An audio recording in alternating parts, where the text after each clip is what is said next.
The rise and fall of the Eldar Empire in Warhammer 40k. In the grim darkness of the far future, there is only war. But this was not always so.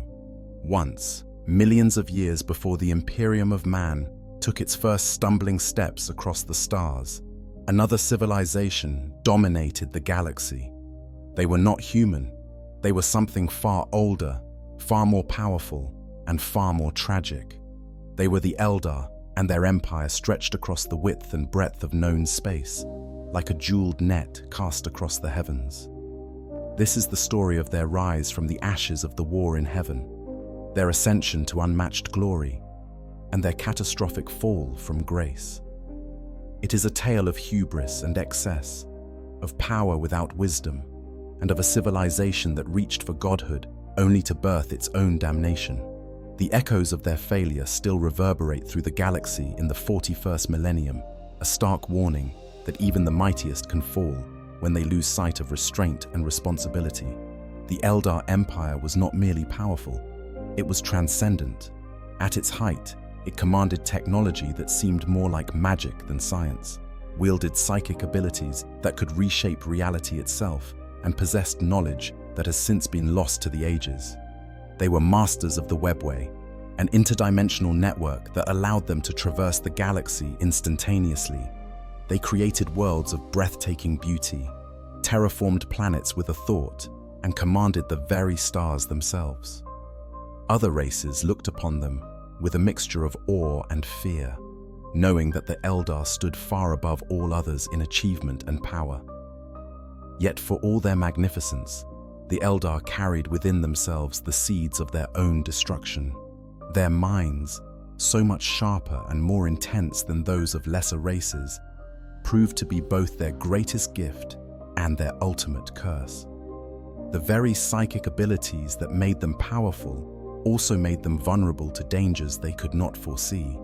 And when they finally fell hard, taking with them trillions of souls and leaving behind a scar in reality itself that would birth horrors beyond imagination. To understand the tragedy of the Eldar, we must journey back to a time before humanity had even learned to walk upright, to an era when the galaxy was young and the battles fought were between gods rather than mortals.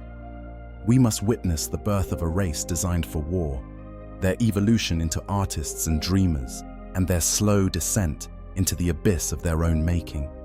This is not just the story of an empire.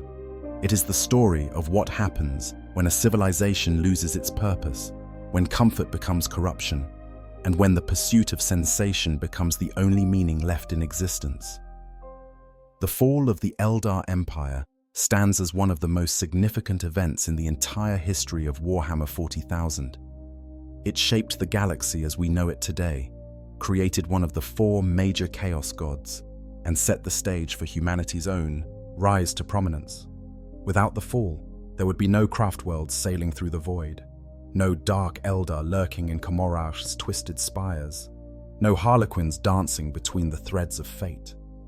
The Imperium of man itself might never have come to be, trapped as terror was behind warp storms during the Age of Strife.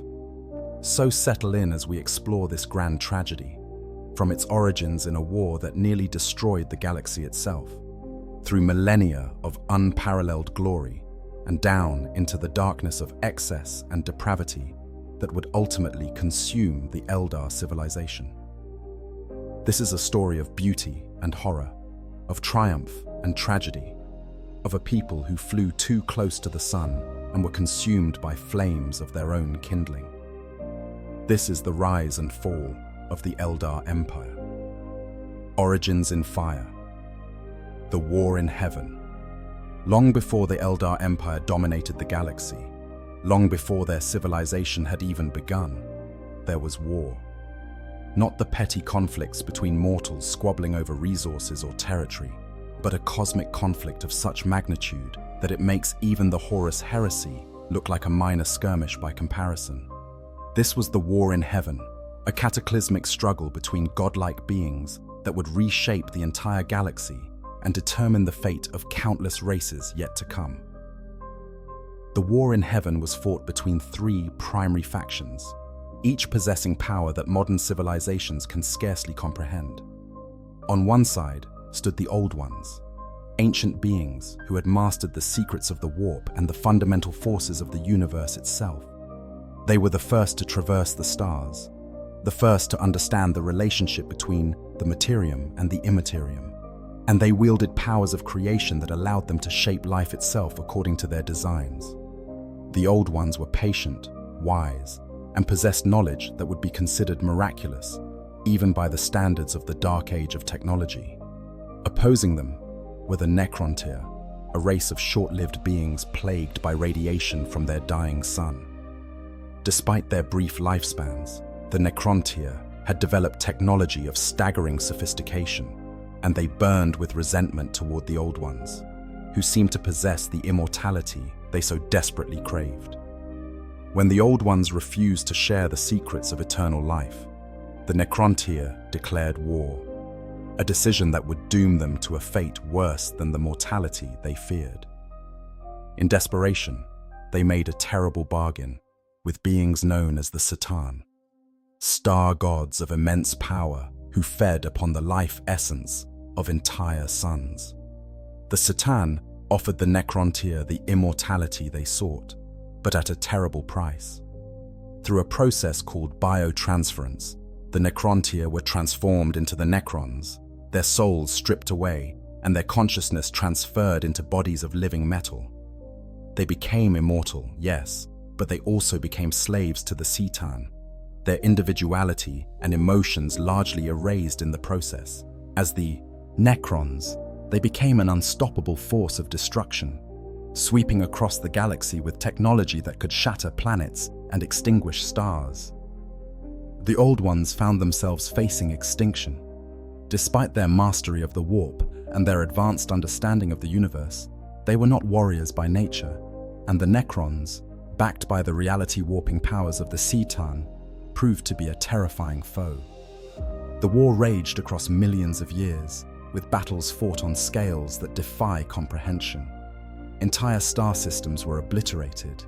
The boundaries between the warp and real space were torn and twisted. The galaxy itself became a battlefield where gods clashed and civilizations died. In their desperation, the Old Ones turned to their greatest strength, their ability to manipulate and create life. They began engineering warrior races, beings specifically designed to fight against the Necrons and the Satan. These creations were imbued with strong connections to the warp, allowing them to channel psychic energies that could counter the cold technological superiority of their enemies. Among these warrior races were the Krork, brutal and savage creatures who would eventually devolve into the orcs we know today, and the Jokaero, simian beings of surprising technical aptitude. But the Old Ones' greatest creation, their masterwork in the art of biological warfare, was the Eldar. The Eldar were designed to be the perfect warriors, combining physical grace with devastating psychic potential. Every Eldar was born a psyker, capable of manipulating the energies of the warp with an ease that other races could only dream of achieving. They were elegant and deadly, their minds operating at speeds that made them seem prescient to lesser beings. The Old Ones gave them lifespans that stretched across millennia and senses sharp enough to perceive details that would be invisible to human eyes. More than just physical attributes, the Eldar were given an understanding of the warp that allowed them to create technology that blurred the line between science and sorcery. They learned to shape wraithbone, a psychoplastic material that was essentially solidified warp energy, into structures of incredible strength and beauty.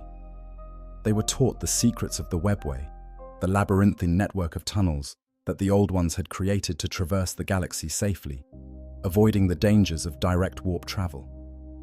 In many ways, the Eldar were the Old Ones' final attempt to create a race that could inherit their legacy.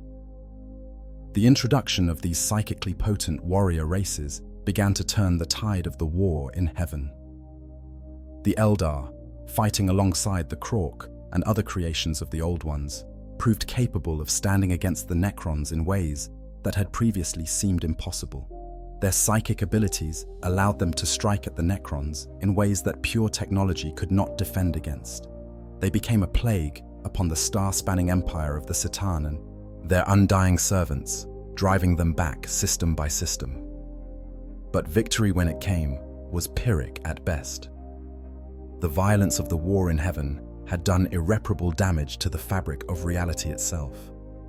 The constant death and suffering of trillions of beings across millions of years had poured psychic energy into the warp, fundamentally changing its nature.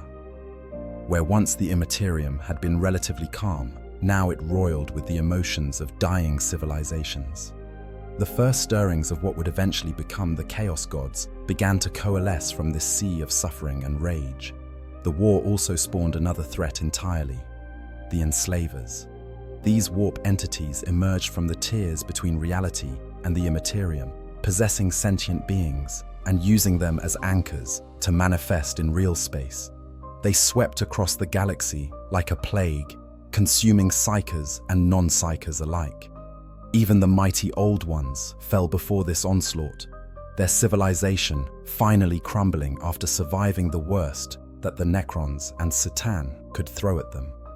The Satan, weakened by eons of warfare, found themselves vulnerable. Zarek, the Silent King, and the last of the Necron triarchs to retain his full consciousness and free will, saw his opportunity.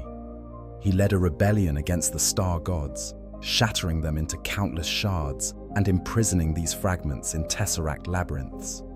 The Necrons were finally free of their masters, but victory had come too late. They were diminished, their empire in ruins, and new threats prowled the galaxy. Rather than face the Enslavers and the chaos they had helped create, the Necrons chose to retreat. They sealed themselves in tomb worlds across the galaxy, entering a hibernation that would last for 60 million years. They would sleep through the rise and fall of countless civilizations, dreaming metal dreams until the time came for them to reclaim what they had lost. And so the war in heaven ended, not with the triumph of any side, but with the exhaustion and withdrawal of all combatants. The Old Ones were gone, scattered or destroyed. The Necrons slept in their tombs. The Satan were shattered and bound, but the Eldar remained. They had been created for war, designed to be living weapons in a conflict between gods. But now that war was over. The galaxy lay before them, broken and bleeding, but theirs for the taking. The Eldar had survived through some combination of luck, design, and their own formidable abilities. The enslavers that had consumed so many other races seemed unable to gain the same foothold among the Eldar, perhaps due to the protection of their gods or the strength of their psychic defenses. Whatever the reason, they endured when so many others had perished. They inherited a galaxy emptied of its previous masters, a realm scarred by war but full of potential. From the ashes of the war in heaven, the Eldar would rise. They would take the knowledge the Old Ones had given them and expand upon it. They would master the webway completely, adapting and extending it to suit their needs. They would spread across the stars, not as warriors now, but as explorers and creators.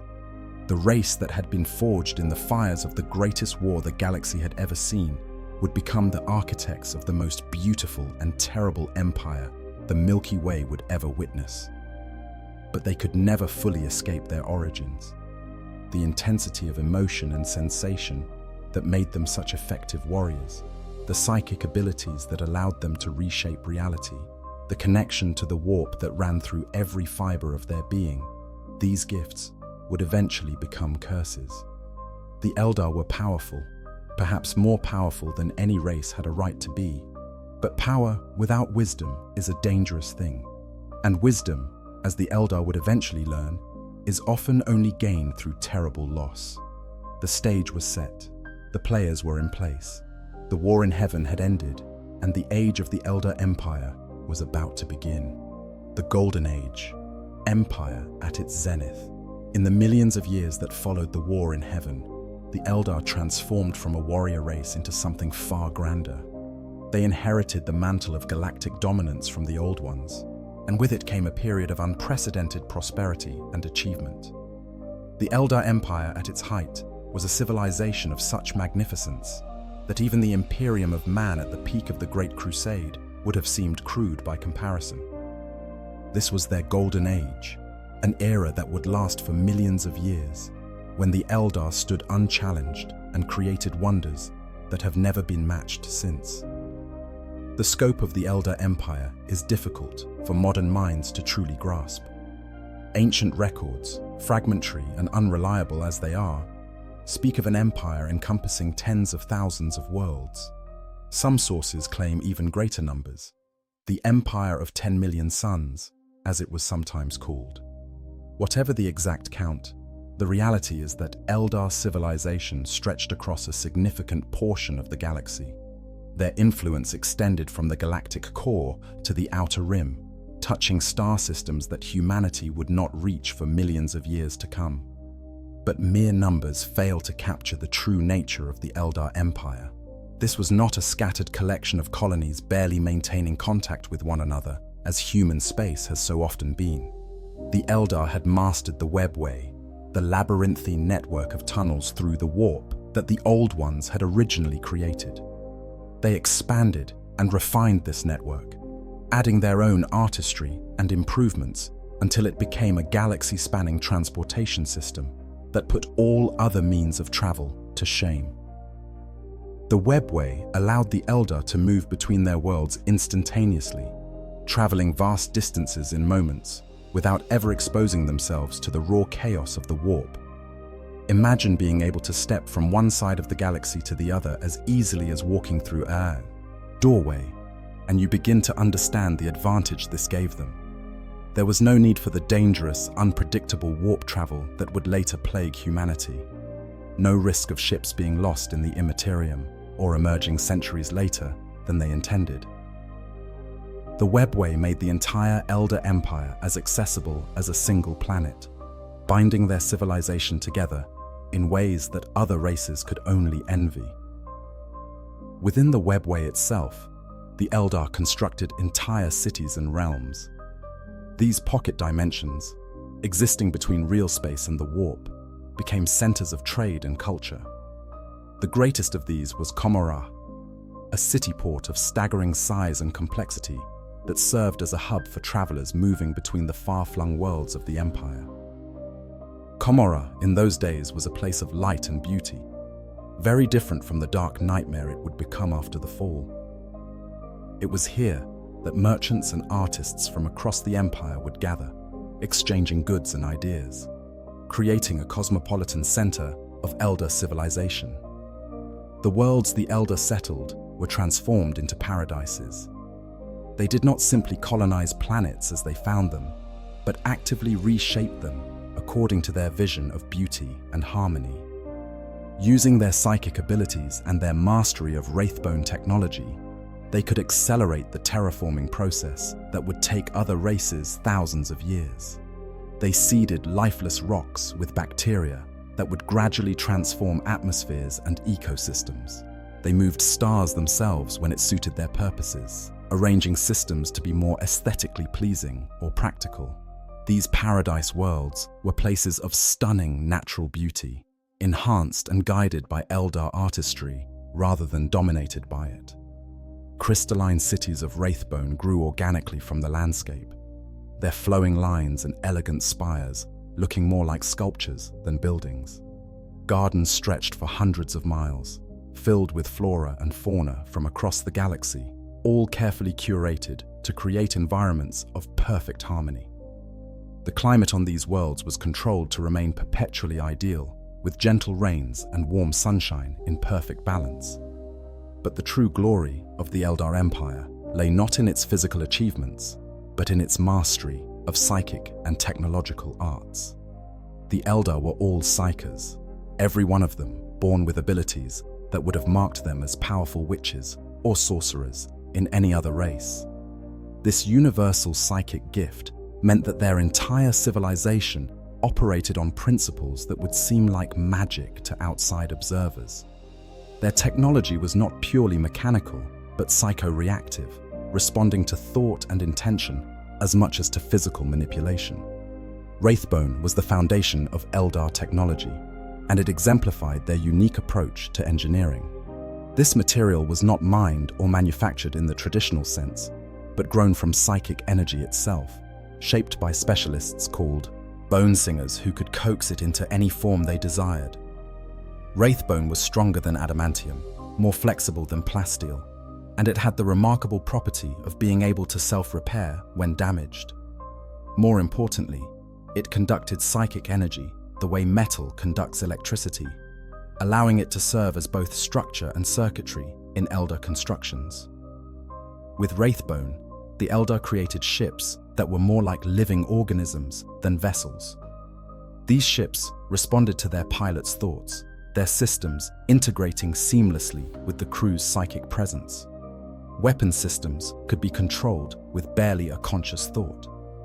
Navigation through the webway was as natural as walking. Even damage control became intuitive, as the ship itself worked in harmony with its occupants to repair injuries to its structure. The same principles applied to all Eldar technology. Their weapons were works of art as much as instruments of war, elegant and deadly, responding to their wielder's intentions. Their armor grew and adapted to fit its wearer, becoming like a second skin that enhanced natural abilities rather than simply providing protection. Even mundane tools were psychoreactive, making every Eldar, regardless of their specific abilities, capable of operating equipment that would be incomprehensible to less gifted races. This mastery of psychic technology extended to their understanding of life and death itself. When an Eldar died during this golden age, their spirit would peacefully dissolve back into the warp, eventually to be reborn in a new form. Death was not an ending, but a transition, part of a natural cycle that the Eldar accepted as part of existence. The warp itself was different then, not yet corrupted into the hellish nightmare it would become. It was simply another dimension, mysterious but not inherently hostile, where the souls of the departed could rest before returning to life. The Eldar gods dwelled in the warp during this time, distinct entities that embodied various aspects of Eldar culture and psychology. Asurian, the Phoenix King, ruled over the pantheon as Lord of the Gods. Isha was the goddess of fertility and healing, motherly and nurturing. Kurnoos represented the hunt and the natural world. Kana embodied war and murder, the violence that the Eldar had been created to inflict. Segorak, the laughing god, was the trickster and the dancer, and there were others, each representing some facet of the Eldar psyche, each worshipped and honored in their own way.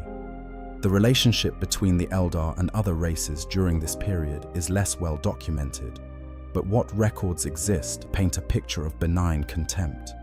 The Eldar knew themselves to be the superior race in the galaxy, and they made little effort to hide this knowledge. Other civilizations were tolerated when they stayed in their own corners of space, ignored when they did not interfere with Eldar interests, and swept aside when they became inconvenient. Humanity, still struggling through its early development on Terra, occasionally came into contact with the expanding Eldar Empire. These encounters were rarely friendly. The Eldar saw humans as primitive barbarians, interesting perhaps in an anthropological sense, but hardly worthy of serious consideration. Conflicts over resources were resolved swiftly and decisively in the Eldars' favor. A human colony might be removed from a world the Eldar wanted for their own purposes, with about as much consideration as humans might give to clearing a field of weeds. The Orcs, descendants of the Krork created by the Old Ones, were viewed as a nuisance rather than a threat. Whenever their numbers grew large enough to cause problems, the Eldar would dispatch military forces to cull them back to manageable levels. These operations were handled with the casual efficiency of exterminators dealing with vermin. The Eldar had not forgotten that they were designed as warriors, and when war was necessary, they proved themselves devastatingly effective. But war was rare during the height of the Eldar Empire. There was little need for conflict when you commanded such overwhelming superiority in every field of endeavor. The Eldar could afford to be artists and philosophers rather than soldiers. They could spend centuries perfecting a single sculpture or composing a symphony. They could devote lifetimes to understanding the subtle interplay between different shades of color or the mathematics of beauty. Labor, as other races understood it, became obsolete in Eldar society. They created sophisticated machines and constructs to handle all menial work, growing food, maintaining infrastructure, even conducting military operations when necessary. These psychomatons and spirit drones were controlled through the Eldar's psychic abilities, making them extensions of their creator's will rather than independent entities. With all their physical needs met without effort, the Eldar were free to pursue whatever interested them. And pursue they did, with the single-minded intensity that characterized their race. An Eldar might spend 1,000 years mastering a single artistic technique, not out of necessity, but out of genuine passion for achieving perfection. Another might devote centuries to exploring the philosophical implications of existence, plumbing depths of thought that shorter-lived races would never have time to reach. The accumulated knowledge and achievements of Eldar civilization grew with each passing millennium, creating a culture of sophistication and refinement unmatched anywhere in the galaxy. Their understanding of the universe deepened beyond anything we can fully comprehend from our current perspective. They learned secrets of the warp that have since been lost, methods of predicting and shaping its currents that modern farseers can only dimly remember. They mapped the webway completely, knowing every twist and turn of that infinite maze.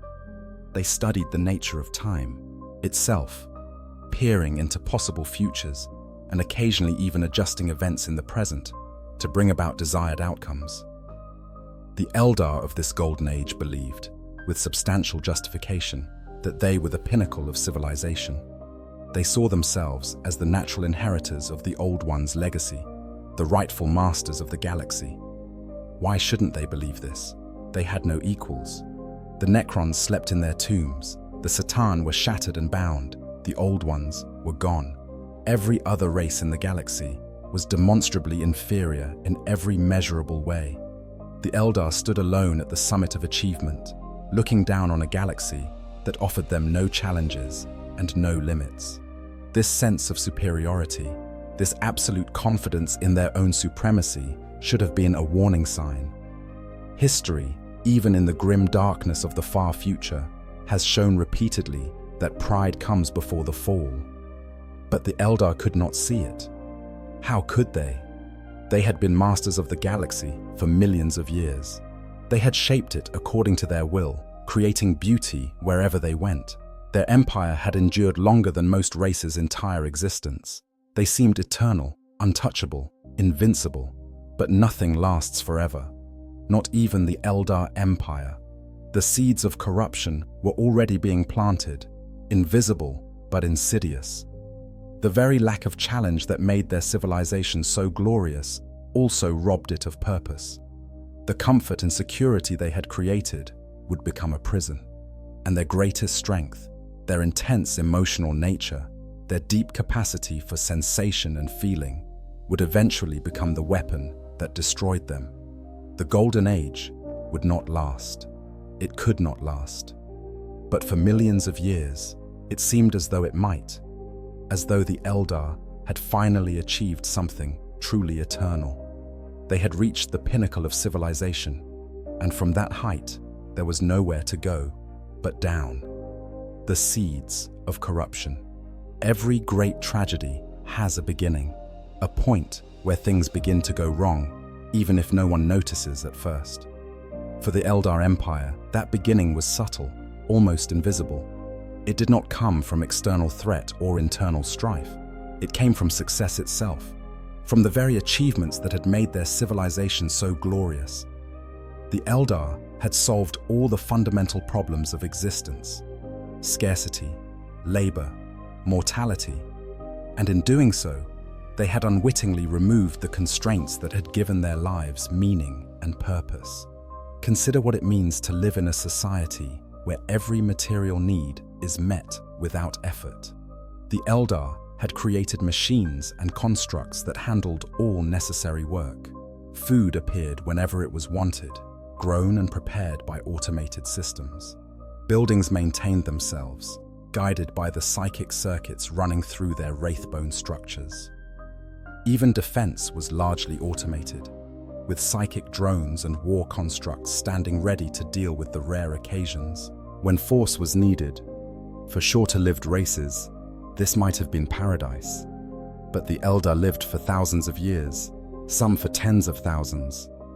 And with all their time freed from the necessities of survival, they found themselves facing a question that their civilization had never seriously grappled with before. What is life for when you have everything you could possibly need? The answer, for many Eldar, became the pursuit of experience itself. If material comfort was assured, then meaning must come from sensation, from feeling, from the experience of being alive in as many ways as possible. This seems, on its surface, like a reasonable response. Indeed, it was this very curiosity and passion for experience that had driven many of the Eldar's greatest achievements. Artists sought to create works that would evoke the deepest emotions. Musicians composed symphonies that could move listeners to tears or ecstasy. Philosophers explored the nature of consciousness and sensation with unmatched rigor. But the Eldar psyche was fundamentally different from that of other races in ways that would prove catastrophic. An Eldar's capacity for emotion and sensation was not merely greater than a human's. It was of an entirely different order of magnitude. Where a human might feel joy, an Eldar experienced rapture. Where a human felt sadness, an Eldar knew despair beyond description. Every sensation, every emotion, every experience was amplified to an intensity that would overwhelm lesser minds. This intensity had been manageable when the Eldar were still a warrior race, when they had purpose and discipline imposed upon them by necessity. The constant challenges of the war in heaven and the early days of their empire had provided structure and meaning. There were goals to achieve, enemies to fight, worlds to settle. But as the millennia passed and the empire grew ever more secure and stable, that external structure began to fade.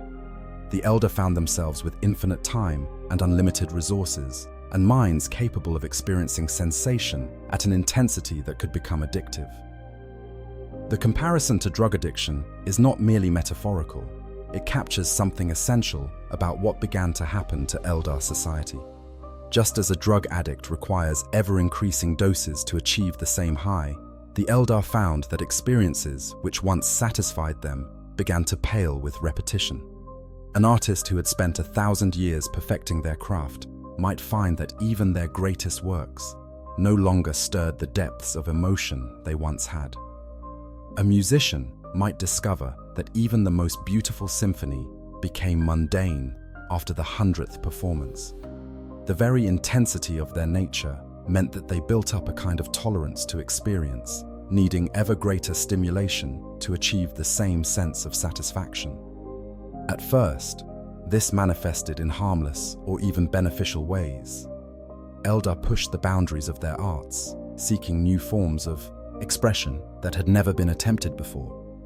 They experimented with combining different sensory experiences, visual art that incorporated psychic impressions to evoke specific emotions, music that resonated in dimensions beyond sound, sculptures that existed partially in the warp and changed appearance based on the observer's mental state. These innovations represented the Eldar genius at its finest, creating beauty that transcended anything other races could conceive. But there was a darker current beneath these achievements, one that grew stronger with each passing generation. Some Eldar began to seek experiences not for their aesthetic or philosophical value, but simply for their intensity. The goal became not to create meaning, but merely to feel something, anything, strongly enough to break through the growing numbness that came from having experienced too much. The structure of Eldar society began to shift in subtle ways. The disciplines and traditions that had guided their culture started to seem restrictive rather than meaningful. Why limit yourself to one art form when you could experience them all?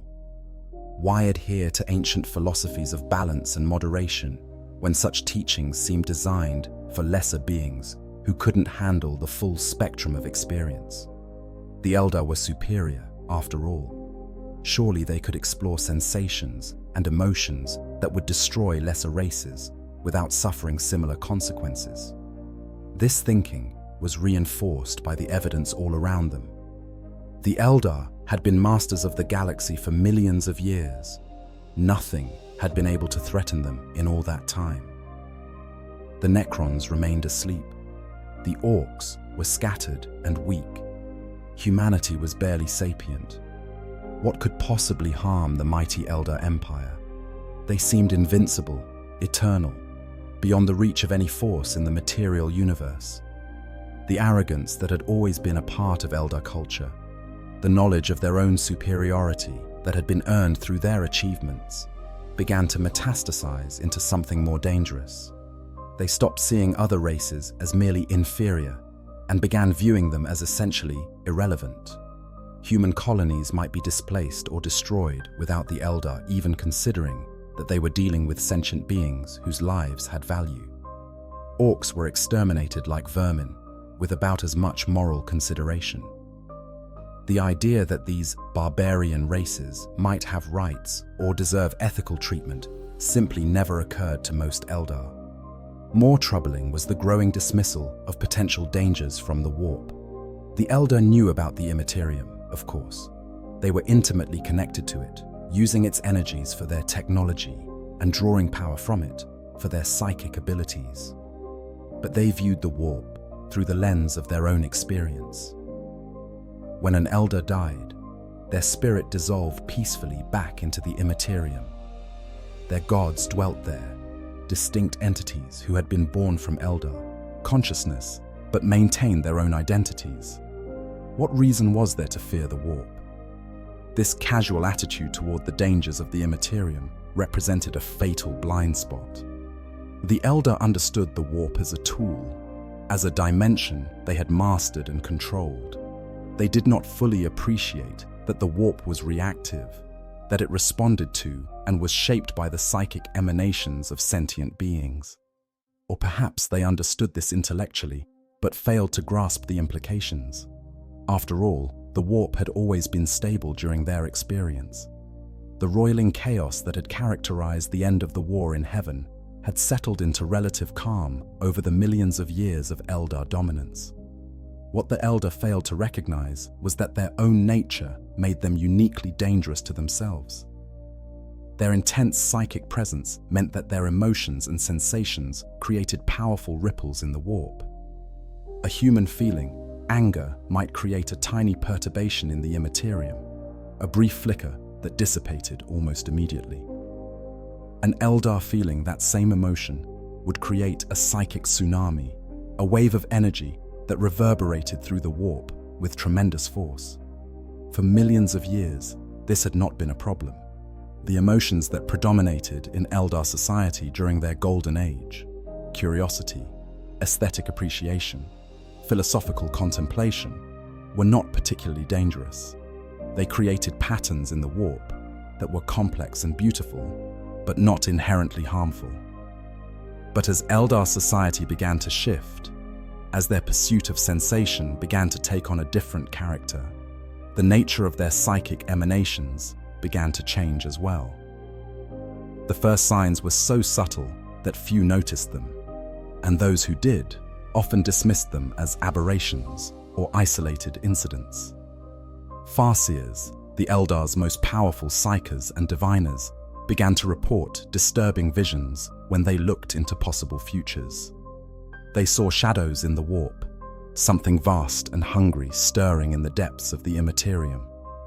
But these visions were fragmentary and unclear, and they seemed far off in possible futures rather than immediate dangers. Besides, the Farseers had been seeing possible catastrophes for millennia. Such was the nature of divination. The vast majority of potential disasters never came to pass. Some Eldar, those with the clearest sight or the strongest sense of unease, began to warn their fellows that something was changing, that their civilization was drifting toward danger. These voices spoke of the need to return to older ways, to rediscover the disciplines and restraints that had characterized earlier generations of Eldar. They preached that the pursuit of pure sensation without meaning or purpose was a path to destruction. But these warnings fell largely on deaf ears. To most Eldar, they sounded like the tired concerns of conservatives who couldn't accept that society had evolved beyond its primitive origins. The doomsayers were seen as pessimists or cowards, beings who lacked the courage to fully embrace the possibilities that life offered. After all, what could go wrong? The Eldar had weathered the war in heaven. They had built the greatest empire the galaxy had ever seen. They were the superior race, the chosen inheritors of the Old One's legacy. A few extremists pursuing their own particular interests could hardly threaten something so vast and powerful. And so the drift continued, imperceptible at first, but gathering momentum with each generation. The line between aesthetic experience and pure sensation-seeking grew blurrier. The traditions and philosophies that had provided structure began to seem like unnecessary limitations. The gods who had once been central to Eldar spirituality were gradually marginalized, their teachings replaced by a kind of self-worship, the belief that each Eldar was their own god, limited only by their willingness to explore the full range of experience. The stage was being set, though few recognized it. The seeds of corruption, planted in the very soil of the Eldars' greatest achievements, were beginning to germinate. What had started as a civilization of artists and dreamers was slowly transforming into something else, something darker. The Eldar were about to discover that there are experiences more intense than beauty and wonder, sensations that go beyond aesthetic contemplation. They were about to learn that their greatest strength, their capacity for deep, intense feeling, could become the instrument of their destruction. The Golden Age was ending, though most Eldar could not yet see it. But in the warp, something had taken notice of them. Something that fed on emotion and sensation, growing stronger with each psychic ripple the Eldar sent through the Imperium. Something vast and terrible and utterly insatiable was stirring in the depths of the warp, not yet conscious, but growing more defined with each passing year. The Eldar's fall from grace was beginning, and once started, it would be impossible to stop. The descent into darkness. The transformation of Eldar society from a civilization of artists and philosophers into something far more sinister did not happen overnight. It was a process that unfolded across thousands of years, so gradual that many Eldar failed to recognize it until it was far too late to turn back. What began as innocent exploration of sensation evolved into an obsession, and that obsession eventually consumed their culture entirely. This was the age when the pleasure cults arose, when beauty twisted into cruelty, and when the Eldar's intense capacity for feeling led them down paths that would horrify any rational observer. The pleasure cults began, as many dangerous things do, with noble intentions. They started as societies dedicated to exploring particular aspects of experience, groups of Eldar who shared common interests and wanted to delve deeper into their chosen field than general society encouraged. There were cults devoted to music, to visual art, to dance, to the appreciation of scent and flavor, to the philosophical contemplation of consciousness itself. At first, these were merely specialized social groups, little different from guilds or philosophical schools that had existed throughout Eldar history. But the fundamental problem with Eldar psychology, their need for ever greater intensity of sensation, meant that these cults could not remain innocent for long. A group devoted to musical experience would eventually exhaust the possibilities of traditional composition and performance. They would seek new forms of sound, new ways of creating auditory experiences that pushed beyond anything that had come before. This drive for novelty was not in itself problematic, but it created a kind of arms race of sensation, with each cult trying to outdo the others in the intensity and extremity of the experiences they could offer their members. As the cults grew in popularity and influence, they began to compete for members and prestige within Eldar society. The cults that could offer the most intense experiences attracted the most followers. Those that clung to more traditional approaches found themselves increasingly marginalized, dismissed as boring or cowardly by Eldar, who had tasted stronger pleasures. This created tremendous pressure to push boundaries, to offer experiences that were not just different, but more extreme, more overwhelming, more addictive than what rivals could provide. The escalation was subtle at first. A cult devoted to physical sensation might experiment with new forms of touch, with textures and temperatures that stimulated nerve endings in novel ways. A group exploring emotional experiences might use psychic techniques to amplify feelings of joy or love to unprecedented heights. These experiments seemed harmless, even laudable. Were the Eldar not pushing the boundaries of what was possible, as they had always done? Was this not simply another expression of their superior nature? But intensity, once pursued for its own sake, has a natural progression.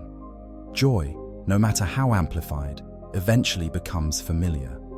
The nervous system adapts, and what once seemed overwhelming becomes merely pleasant. To recapture that initial rush of sensation, the Eldar had to go further, push harder, explore more extreme states. And in that pursuit, they discovered something that their long history of peaceful dominance had not fully taught them. Pain can be just as intense as pleasure, fear as compelling as joy, and cruelty as fascinating as kindness. The pleasure cults began to darken. Groups that had once celebrated physical sensation in innocent ways started to explore pain as another form of intense experience. After all, suffering registered just as strongly on the nervous system as ecstasy. Why limit oneself to only pleasant sensations when the full spectrum of feeling included so much more? They experimented with ever more extreme forms of stimulation, seeking that perfect balance of pleasure and pain that would create the most intense possible response. Other cults explored emotional territory that previous generations would have considered taboo. They sought to experience not just love, but obsession, not just excitement, but terror, not just satisfaction, but the sick thrill of cruelty. They discovered that the darker emotions carried their own addictive intensity, and that in their amplified form, they could be just as compelling as any positive feeling, more compelling even, because they had the added spice of transgression, the thrill of doing what one knew was wrong. As these practices spread, the moral and ethical framework that had guided Eldar society for millions of years began to collapse. Concepts like compassion, restraint, and concern for others came to be seen as limitations, barriers to the full experience of existence. Why show mercy when cruelty created such intense sensations?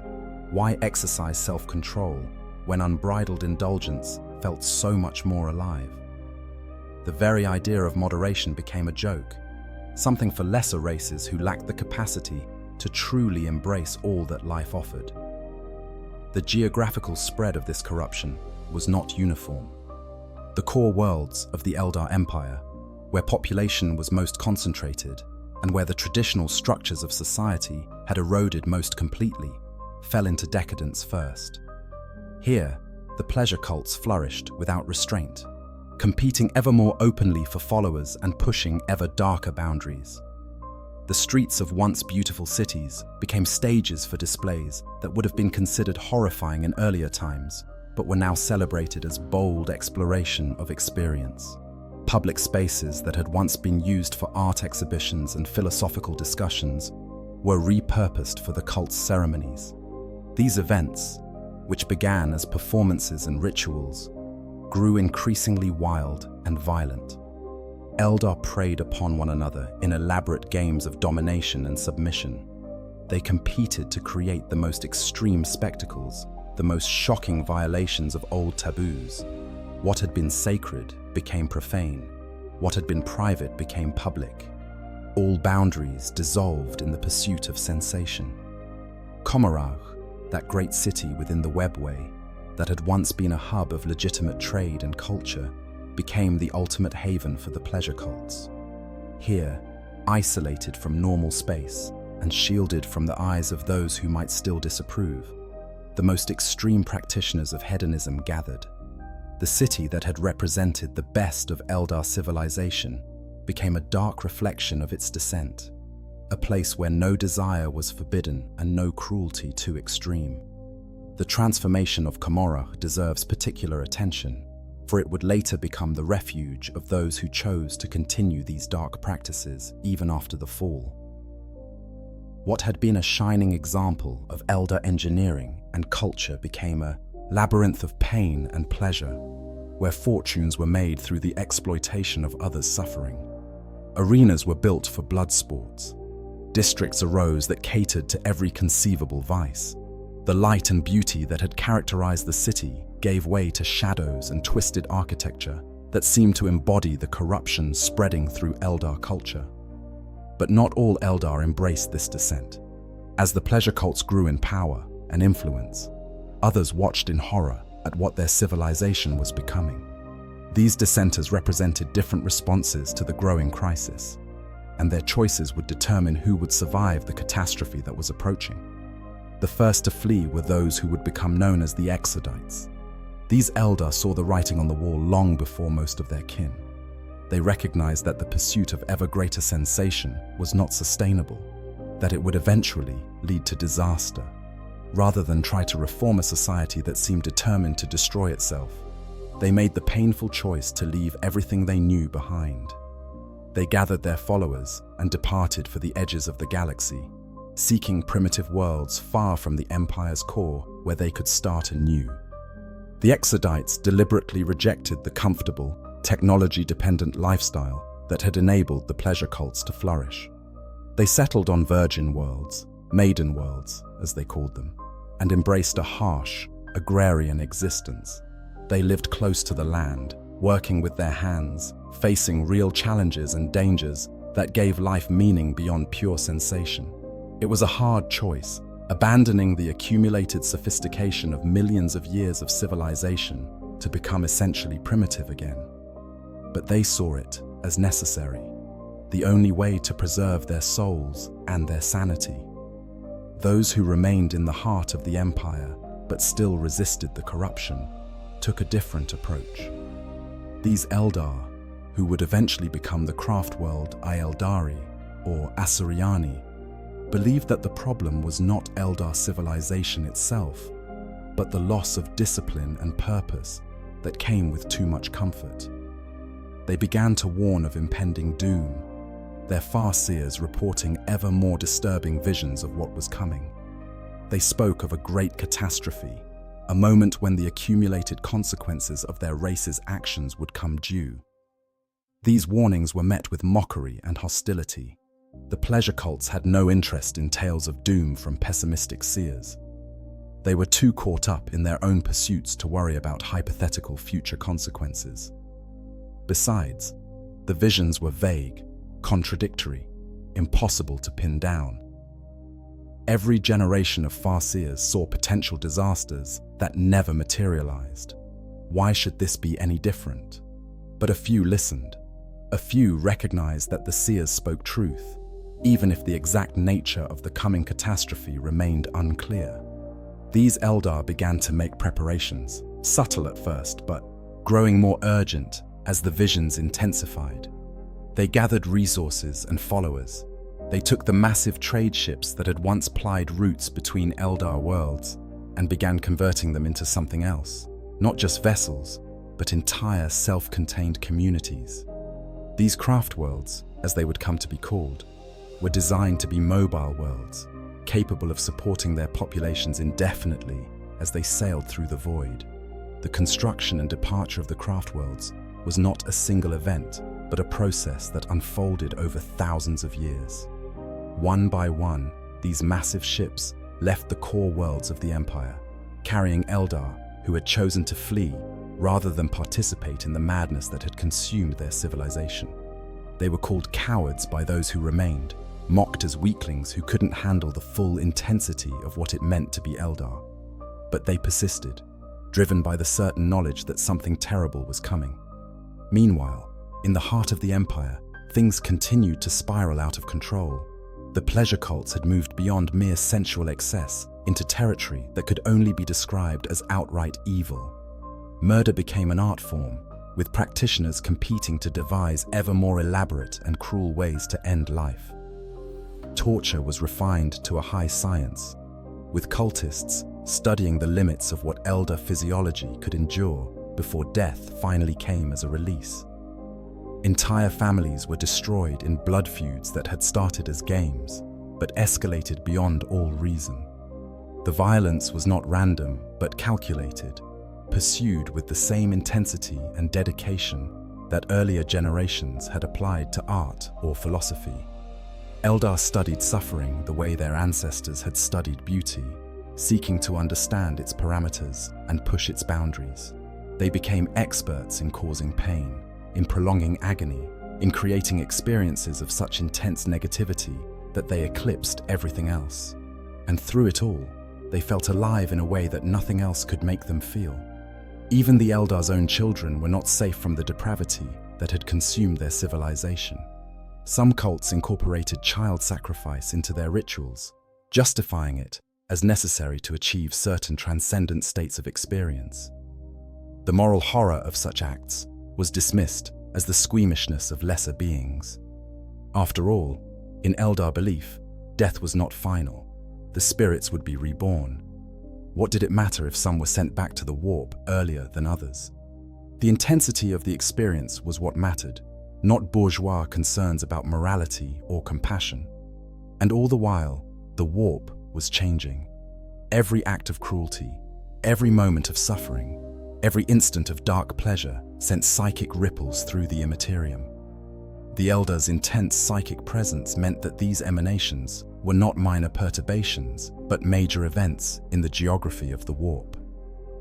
And in that malleable realm where thought and reality were one, where emotion could become substance, something was taking form.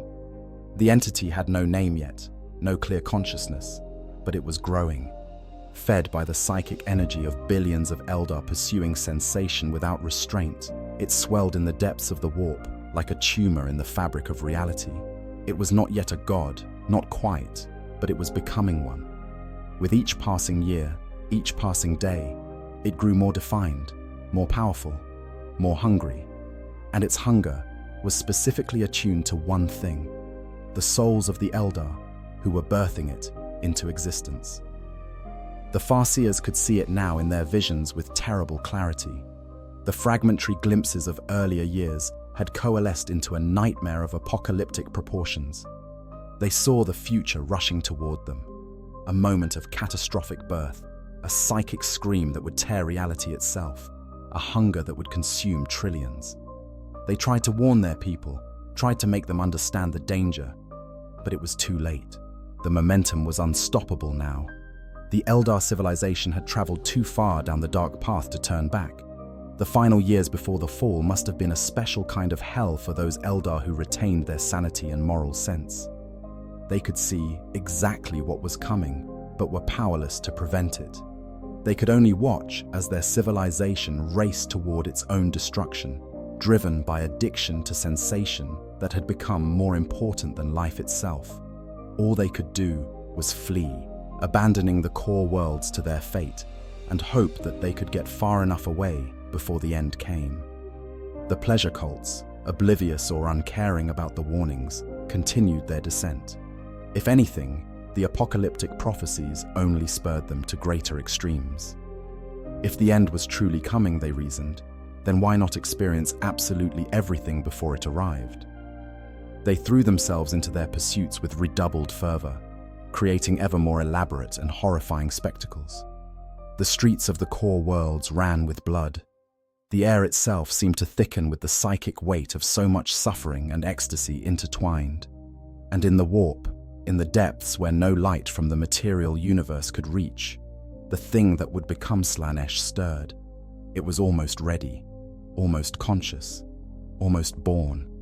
It could feel the Eldar souls that had created it, could taste them in the Imperium, and it hungered for them with an intensity that matched their own capacity for sensation. They had made it in their image, this god of excess and pleasure and pain, and soon it would be time for it to claim what was rightfully its. The descent was complete. The Eldar had fallen from the heights of civilization into an abyss of their own creation. All that remained was for the consequences to arrive. And they were coming soon, rushing towards the Eldar, with the inevitability of a tidal wave toward a shore. The Golden Age was over. The Age of Glory had passed. Now came the time of reckoning, and nothing would ever be the same again. The warp awakens. In the depths of the Imperium, beyond the reach of mortal sight or understanding, something terrible was happening. The warp, that parallel dimension of raw psychic energy and emotion, was being fundamentally altered by the emanations of Eldar civilization. For thousands of years, the dark practices of the pleasure cults had been pouring negative psychic energy into this malleable realm. And that energy was coalescing into something new, something hungry, something conscious. The warp had not always been the nightmare realm it is in the 41st millennium. During the golden age of the Eldar Empire, it was still relatively stable, a dimension that reflected the emotions of sentient beings, but without the overwhelming corruption that would later characterize it. The Eldar gods existed there as distinct entities, born from the collective psychic emanations of their people, but maintaining their own identities and purposes. When an Eldar died, their spirit would dissolve peacefully back into the warp, eventually to be reborn.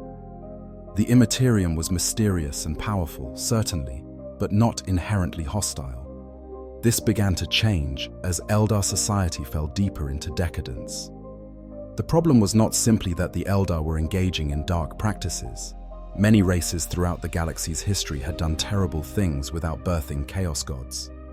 The unique danger posed by the Eldar came from the combination of their intense psychic presence and their astronomical population.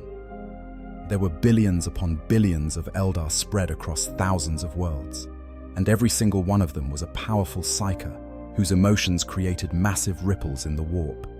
When an entire civilization of such beings began to synchronize around certain themes, pleasure, pain, excess, sensation-seeking, the warp responded. It always does. The Imperium is reactive by nature, shaped by and reflecting the psychic emanations of sentient life. For millions of years, those emanations had been predominantly positive, or at least neutral: curiosity, aesthetic appreciation, contentment. But now they were changing, becoming darker, more twisted, more focused on the pursuit of extreme sensation, regardless of morality or consequence. In the warp, these emanations began to accumulate and congeal. Imagine drops of water, each one insignificant by itself, but capable of forming rivers and oceans when combined. The psychic energy of the Eldar was like that. Individual moments of sensation and emotion joining together in the Imperium to create something vastly larger than the sum of its parts. At first, this entity, if it could even be called that yet, was barely conscious. It was more of a process than a being, a region of the warp where certain kinds of psychic energy tended to collect and intensify. But the warp is not a static place. Patterns that persist long enough begin to take on a kind of reality, a self-sustaining nature that allows them to grow and evolve. Over thousands of years, as the Eldar poured more and more of their dark psychic energy into this region of the Imperium, the entity became more defined. It developed something approaching desires, though not yet true consciousness. It began to exert a kind of influence back onto the material universe, a subtle pull that encouraged more of the very behaviors that fed it. This feedback loop was insidious and difficult to perceive. Individual Eldar engaged in the pleasure cults would feel an inexplicable compulsion to push further, to explore darker territory, to seek ever more extreme experiences. They attributed these urges to their own natures, to the legendary intensity of the Eldar psyche. They had no idea that something in the warp was feeding on their actions and encouraging them to continue. The entity was shaping the very civilization that was birthing it, like a parasitic infant manipulating its host. The Farseers were among the first to truly understand what was happening. These powerful psychers, masters of divination and scrying, spent much of their time in trance states that allowed them to perceive possible futures. As the entity in the warp grew stronger, those futures became increasingly dominated by visions of catastrophe. The Farseers saw apocalyptic images, cities consumed by fire, souls ripped from bodies, reality itself tearing apart at the heart of the Empire. They saw a hungry darkness swallowing everything, leaving only screaming and silence in its wake. But the visions were frustratingly unclear about specifics. The warp is not a place of linear time, and divination is as much art as science. Different Farseers saw different possible futures, each one branching from the others in ways that were difficult to reconcile. Some visions suggested the catastrophe was imminent, others placed it centuries or even millennia in the future. The exact nature of the threat remained nebulous.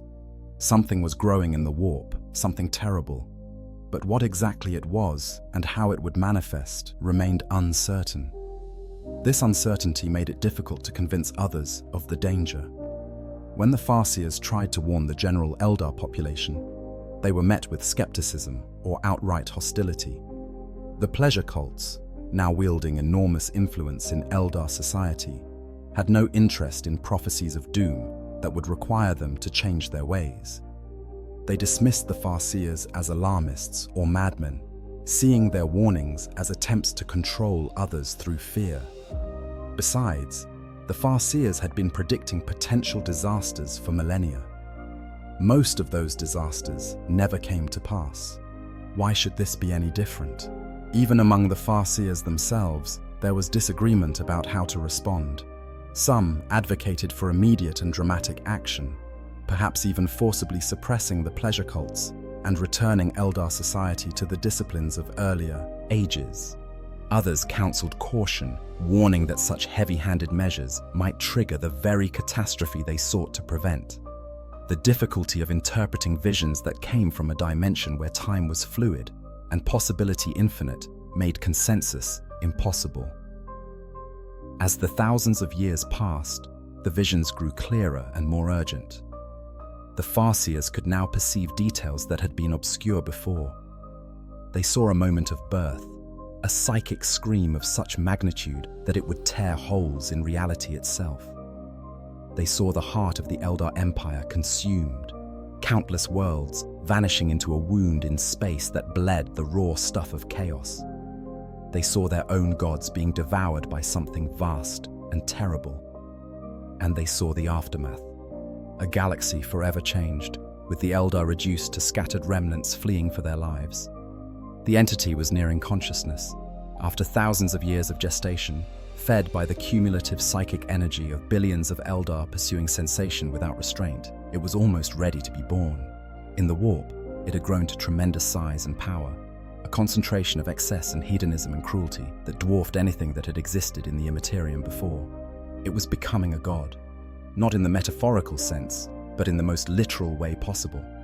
It would be the fourth of the great Chaos gods, joining Khorne, Nurgle, and Tzeentch in the pantheon of the ruinous powers. The nascent god had no name yet, but it would soon acquire one. Slaanesh. She who thirsts, in the Eldar tongue, though the deity transcended conventional notions of gender, just as it transcended all other limitations. It embodied every form of excess, the pursuit of pleasure to the point of pain, the exploration of sensation beyond all reason, the complete abandonment of restraint in favor of pure experience. It was, in every sense, the Eldars' dark reflection, created from their own natures and their own choices. The pressure within the warp was building to unbearable levels. The entity was too large, too powerful, too concentrated to remain in a state of semi-consciousness much longer. It had reached critical mass, the point where mere accumulation would give way to transformation.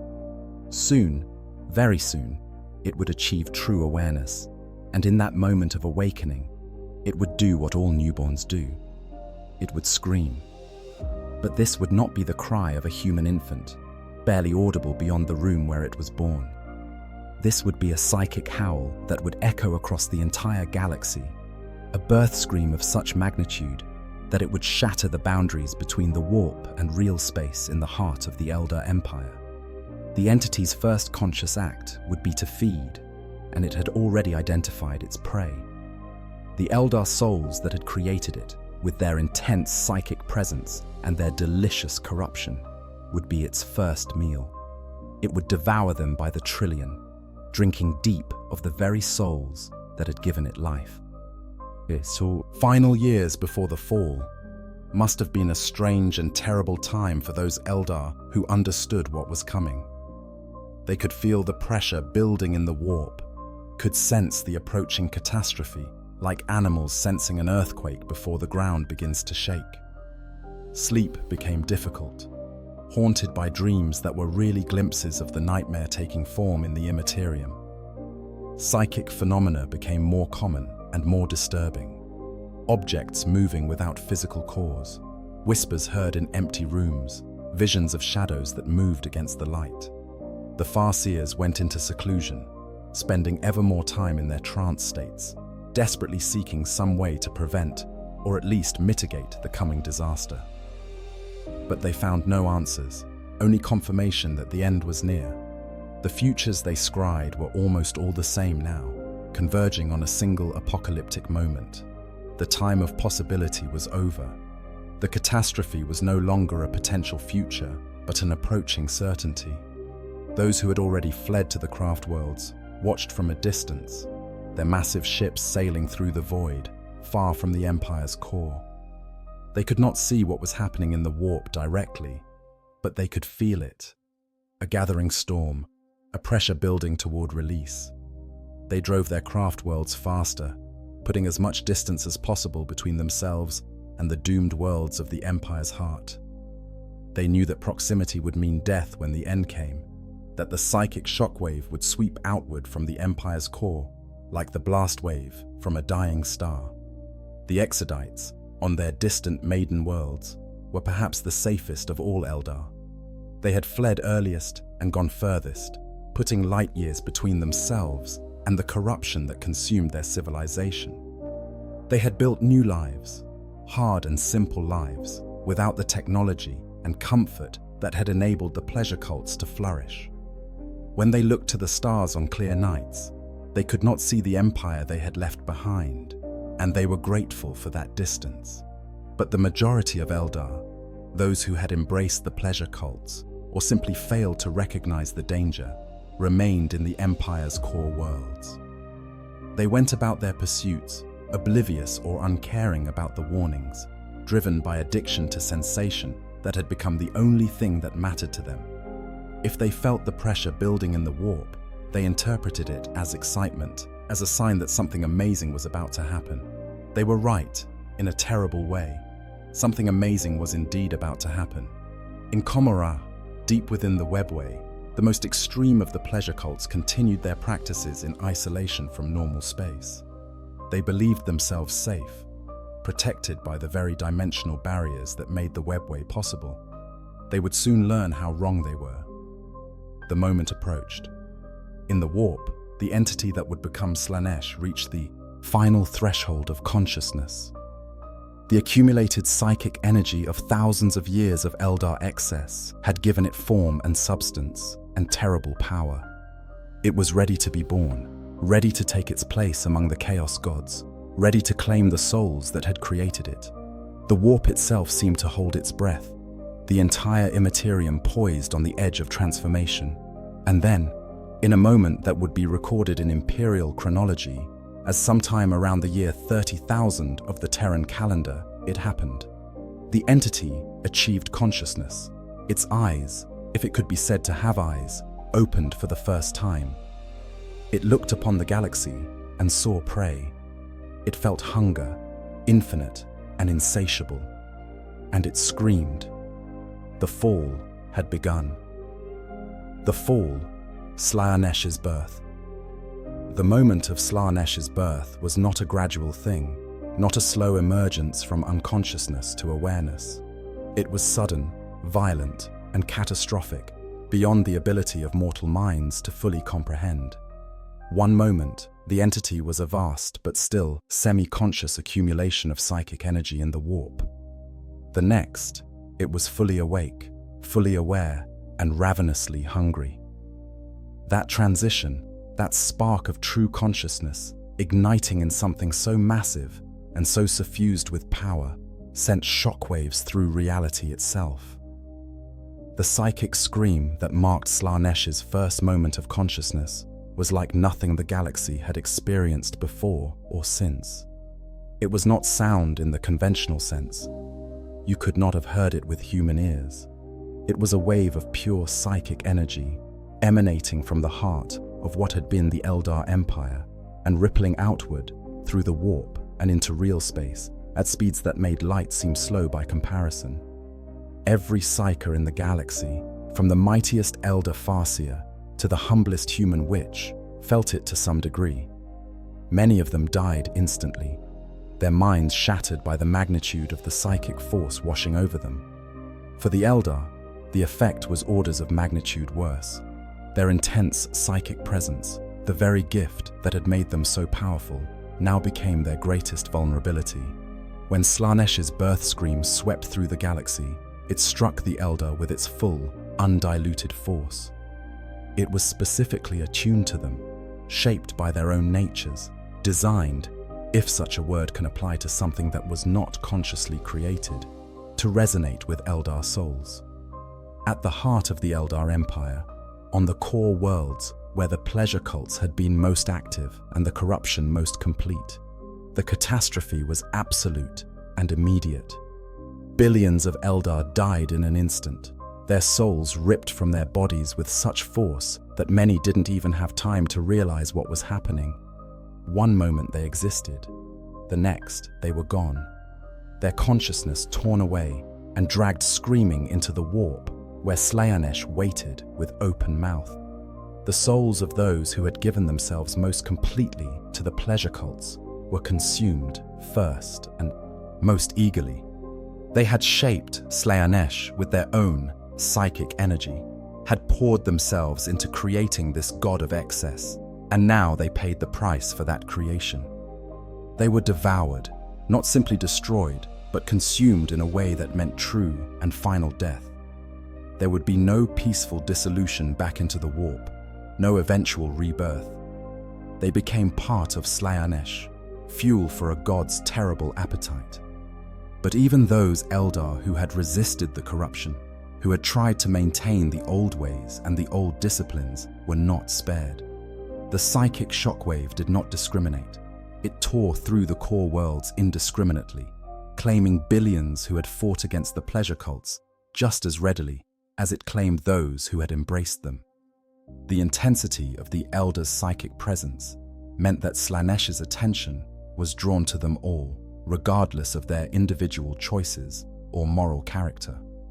The physical consequences of this mass soul death were almost as terrible as the spiritual ones. As trillions of Eldar souls were torn from their bodies and consumed by Slaanesh, the boundaries between the warp and real space could not withstand the strain. At the heart of the Eldar Empire, where the concentration of population was highest and the psychic catastrophe most intense, reality itself tore apart. A vast wound opened in the fabric of space, a region where the warp bled directly into the material universe without any barrier between them. This wound would come to be known as the Eye of Terror, and it remains to this day the largest warp rift in the galaxy. It spans roughly 20,000 light-years across, a permanent scar where chaos holds direct dominion over the laws of physics that govern normal space. The worlds at its center, the ancient homeworlds of the Eldar civilization, were swallowed entirely. They still exist in a sense, but they have been transformed into the Crone worlds, realms of nightmare where the material and immaterial have merged into something that defies conventional description. The psychic shockwave continued to propagate outward from the Eye of Terror, losing intensity as it spread, but still carrying devastation with it. Craft worlds that had not fled far or fast enough were overtaken by the wave. Their wraithbone hulls, normally impervious to psychic assault, provided some protection, but it was not enough for those closest to the core. Many craft worlds died, their entire populations consumed in instants. The ships themselves left as empty ghost vessels sailing through the void, with no one aboard, but corpses. Even the craft worlds that survived intact paid a terrible price. The Eldar aboard them felt the birth of Slaanesh like a psychic hammer blow. Many fell into comas or madness. Others died of shock, their hearts simply stopping or their brains shutting down from the intensity of what they had experienced. Those who survived with their sanity intact found themselves fundamentally changed. They could feel Slaanesh's presence in the warp now, a hungry attention focused on them specifically. The god they had unwittingly created was waiting for them, would always be waiting for them, ready to claim their souls the moment they died. The Exodites on their distant maiden worlds fared somewhat better. Distance and their deliberate rejection of the psychic technologies that had enabled the pleasure cults provided some protection. Many survived, though even they were not entirely spared. Some Exodite worlds, those that lay closer to the Empire's core or that had maintained stronger psychic connections to the homeworlds, were overtaken by the shockwave and destroyed. But many others endured, their populations traumatized but alive, their simple agrarian societies intact. In Komorrah, within the depths of the webway, those Eldar who had believed themselves safe discovered their error. The webway was supposed to be protected from the warp, a pocket dimension that existed between real space and the Imperium without touching either. But Slaanesh's birth was so powerful, so fundamentally reality warping, that even these protections proved insufficient. The shockwave penetrated the webway, though its force was somewhat diminished by the dimensional barriers.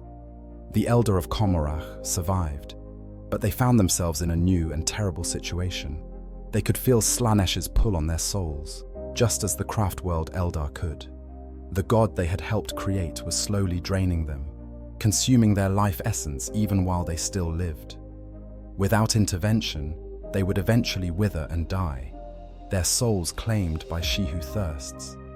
This realization forced them to develop new and terrible practices, feeding on the suffering of others to sustain themselves and stave off the inevitable moment when Slaanesh would claim them. The fate of the Eldar gods themselves was one of the great tragedies of the Fall.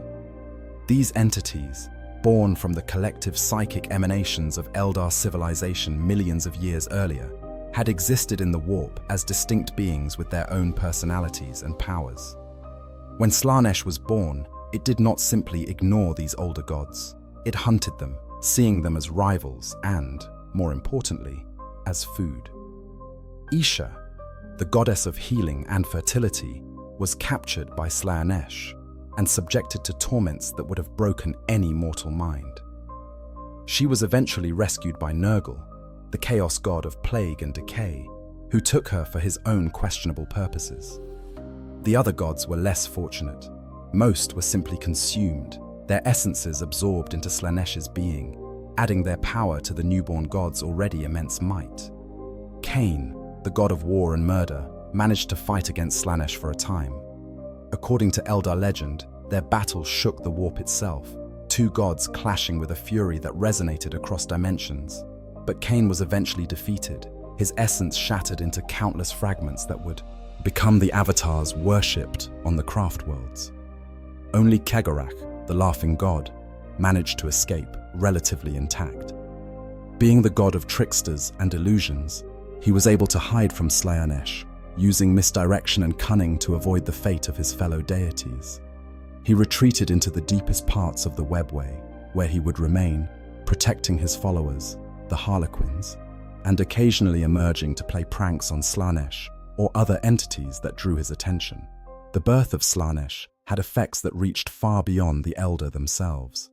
The psychic shockwave that swept through the galaxy disrupted warp space across thousands of light years.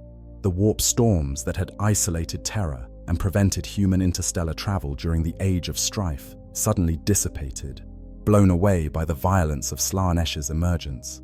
This clearing of the warp was what allowed the Emperor of Mankind to finally begin his great crusade, launching the Imperium on its path to galactic conquest. For humanity, the fall of the Eldar was perhaps the greatest stroke of luck in their history. If the Eldar Empire had remained intact, humanity would likely never have been able to expand beyond a few isolated systems. The Eldar would have remained the dominant power in the galaxy, with humans relegated to the status of an insignificant minor race. But with the Eldar civilization shattered and the warp storms cleared, humanity had a window of opportunity to claim the stars for itself. The balance of power in the galaxy had fundamentally shifted. Where once the Eldar stood supreme, unchallenged and seemingly eternal, now they were reduced to refugees and remnants. The craft world sailed through the void, each one a self-contained world carrying survivors who knew they represented the last echoes of their civilization's glory. The Exodites maintained their simple existence on distant worlds, alive but forever separated from the technological marvels their ancestors had created. The inhabitants of Komorach, who would become known as the Dark Eldar or Drukhari, continued their dark practices, now made necessary, rather than merely indulgent, by the need to sustain themselves against Slaanesh's pull. And in the warp, in the depths of the Imperium, Slaanesh sat enthroned in triumph. The Dark Prince of Pleasure had achieved consciousness and power beyond imagination. It had consumed trillions of souls in its first moments of life, gorging itself on the psychic essence of those who had created it. And it would forever hunger for more, especially for Eldar souls, which resonated with it in ways that the souls of other races could not match. The fall was complete. The Eldar Empire, which had stood for millions of years and seemed eternal in its dominance, had been destroyed in a single moment of apocalyptic catastrophe. All their power, all their knowledge, all their achievements, reduced to ashes and memory. They had flown too high, pushed too far, and now they paid the price. The galaxy would never be the same, and neither would the Eldar. Scattered survivors. In the immediate aftermath of Slaanesh's birth, the galaxy was left with the wreckage of what had been the greatest civilization it had ever known. But the Eldar, though broken and diminished almost beyond recognition, were not entirely extinct. Various groups had survived the catastrophe, each through different means and in different circumstances. These survivors would form the distinct factions of Eldar society that exist in the 41st millennium, each one adapting to their new reality in ways that reflected their choices during the final days before the fall. The craft world Eldari, or Asuriani as they would come to call themselves, represent those who had the wisdom or foresight to flee before the catastrophe. These were the Eldar who had listened to the warnings of the Farseers, who had recognized that their civilization was heading toward disaster, and who had made the difficult choice to abandon everything they knew in order to survive. They had taken the great trade vessels that once plied routes between Eldar worlds and converted them into mobile habitats, the craft worlds that would become their new homes. The craft worlds are difficult for those who have not seen them to truly appreciate. Each one is the size of a small moon, a structure so vast that it defies conventional engineering. They are made primarily of wraithbone, that psychoactive material that the Eldar had mastered during their golden age, and they are as much living entities as they are ships. At the heart of each craft world is the Infinity Circuit, a vast network of wraithbone that functions as a repository for the souls of dead Eldar. This brings us to one of the most significant changes that the Fall imposed on the surviving Eldar, their relationship with death. Before Slaanesh's birth, when an Eldar died, their soul would dissolve peacefully back into the warp, eventually to be reborn. Death was a transition, not an ending. But after the Fall, this natural cycle was broken. Slaanesh's presence in the warp meant that any Eldar soul entering the Imperium would be immediately claimed and consumed by She Who Thirsts. Death had become not a transition but a doom, an eternity of torment as part of a chaos god's essence. The solution the craft world Eldar developed was the use of spirit stones. These psychoactive crystals, worn by every craft world Eldar from infancy, are designed to capture the soul at the moment of death, preventing it from entering the warp where Slaanesh waits. When an Eldar dies, their spirit stone is recovered and integrated into the craft world's Infinity Circuit, where the consciousness can exist in a kind of communal afterlife, still aware and even able to communicate with the living. This solution, while better than the alternative of having one's soul consumed by Slaanesh, came with its own costs. The dead were not truly at peace, not able to rest or move on to whatever might come next. They existed in a twilight state, suspended between life and death, their individuality slowly fading as they merged more completely with the Infinity Circuit. And for those whose spirit stones were lost or destroyed in battle, there was no salvation, only the waiting maw of she who thirsts. The psychological impact of this new reality on the craft-world Eldar cannot be overstated. They lived every day knowing that death no longer meant a peaceful transition, but either imprisonment in a stone or consumption by the god their ancestors had created. This awareness colored every aspect of their society, making them cautious to the point of seeming cowardly to other races, obsessed with survival and the preservation of their dwindling numbers. To combat the psychological dangers posed by their intense emotional nature, the craft-world Eldar developed the Path System. This was a rigid framework for life that required each Eldar to focus on a single role or pursuit at a time, mastering it completely before moving on to another.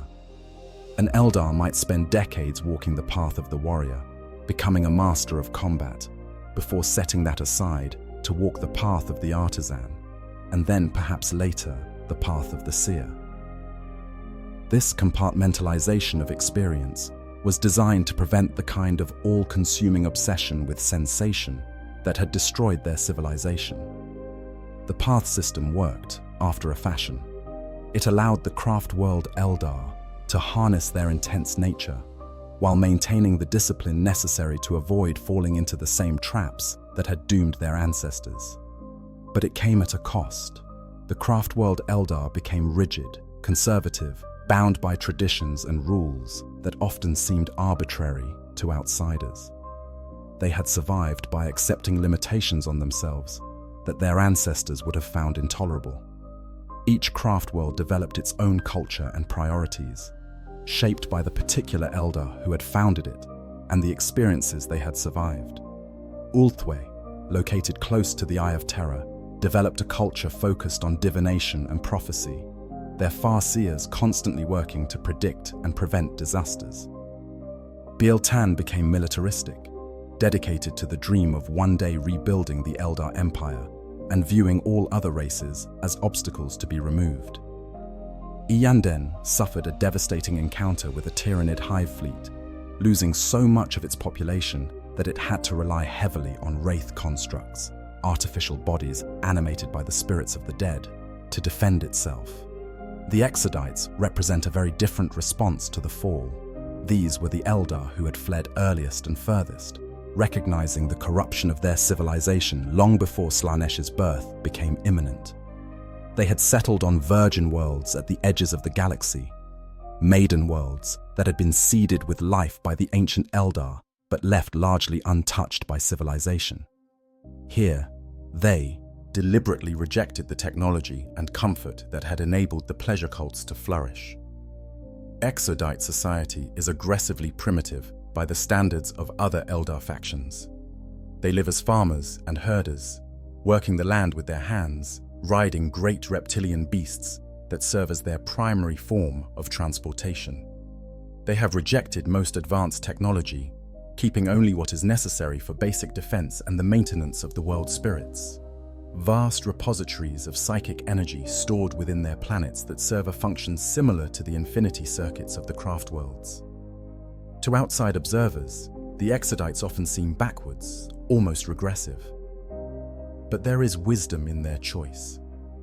By living close to the land, by facing real physical challenges that require genuine effort and risk, they maintain a connection to meaning and purpose that the pre-fall Eldar had lost. Their harsh existence serves as a constant reminder of the dangers of excess and the value of restraint. They survive not by rigid psychological disciplines like the Path System, but by the simple fact that their lives are too demanding to allow for the kind of obsessive sensation-seeking that destroyed their civilization. The Exodites have minimal contact with the other Eldar factions, though they will accept aid from Craftworld forces when their worlds are threatened by external enemies. They view the Craftworld Eldar with a mixture of pity and disdain. Pity for those who couldn't let go of their civilization's trappings, disdain for the artificial restrictions they've had to impose on themselves to survive.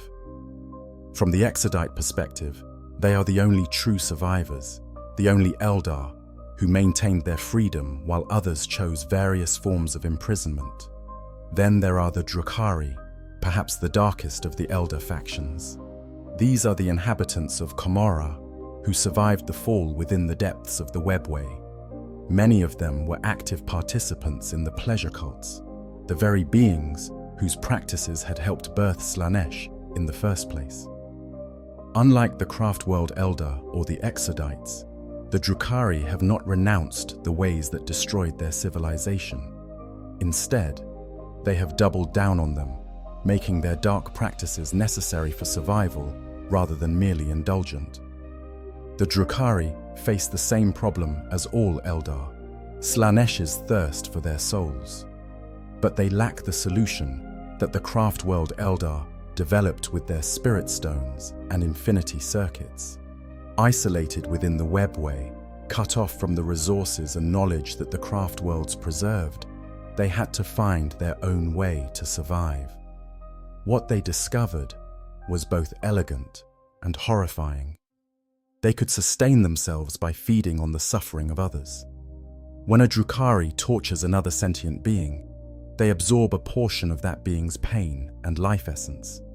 This psychic energy temporarily rejuvenates them, pushing back against Slaanesh's slow consumption of their souls.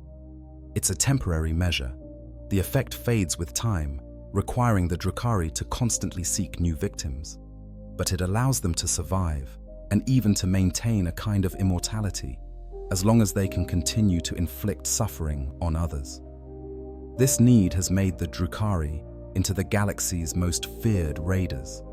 They launch attacks from the webway, striking without warning to capture slaves who will be taken back to Commorragh for torture. These raids serve both practical and entertainment purposes. They provide the psychic sustenance the Drukhari need to survive, while also satisfying their inherited taste for extreme sensation. Commorragh itself has become a nightmare city, a place where every conceivable vice and cruelty is practiced openly, where fortunes are made through the exploitation of suffering. The Drukhari are divided into various factions: the Cabals, military organizations led by ambitious archons; the witch cults, gladiatorial societies; and the Homunculi covens, groups of fleshcrafters who have mastered the grotesque art of modifying living bodies. These factions compete and cooperate in complex ways, making Drukhari society extraordinarily dangerous, even for its own members. Betrayal and backstabbing are constants, with every interaction carrying the potential for treachery. From the perspective of the other Eldar factions, the Drukhari are a source of shame and horror. They represent everything that went wrong with their civilization, the dark impulses that the fall should have taught them to reject. The Craftworld Eldar view them with disgust, though they will occasionally work with them when necessity demands. The Exodites want nothing to do with them at all. The Harlequins represent yet another survival strategy, one that is perhaps the most mysterious of all. These are the followers of Shegarak, the Laughing God, the only one of the old Eldar deities to survive the fall relatively intact. The Harlequins live within the webway, moving between its hidden paths with a freedom that no other Eldar faction possesses.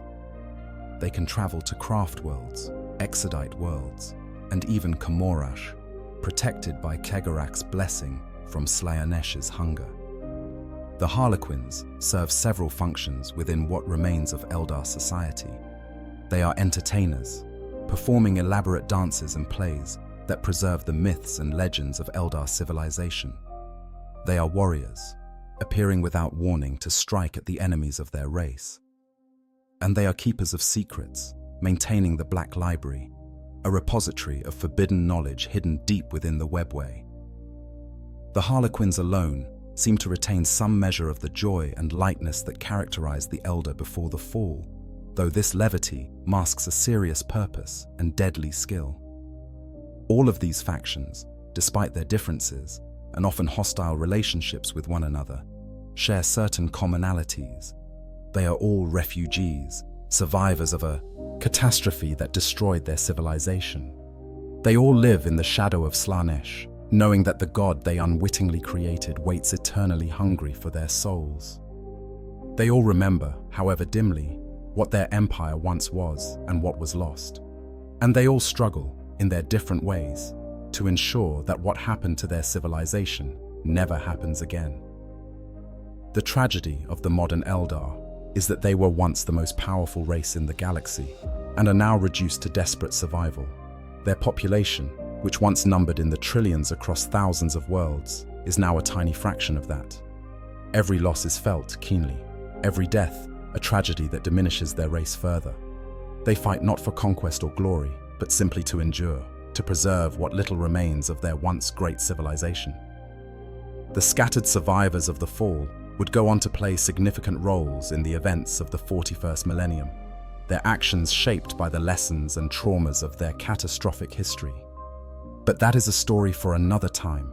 For now, it is enough to understand that the Eldar survived, though what survived was only a pale shadow of what had been lost.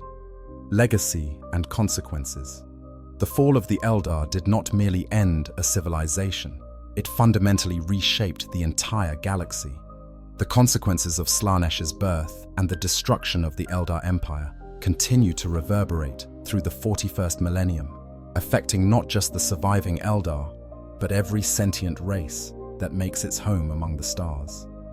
To truly understand the setting of Warhammer 40,000, one must understand the shadow that the fall casts over all subsequent history. The most immediate and obvious consequence was the creation of the Eye of Terror. This permanent warp rift, roughly 20,000 light-years across, represents the largest breach between real space and the Imperium in the galaxy. Within its boundaries, the normal laws of physics do not fully apply. Time moves strangely. A day in one location might be years in another. Space folds and twists impossibly.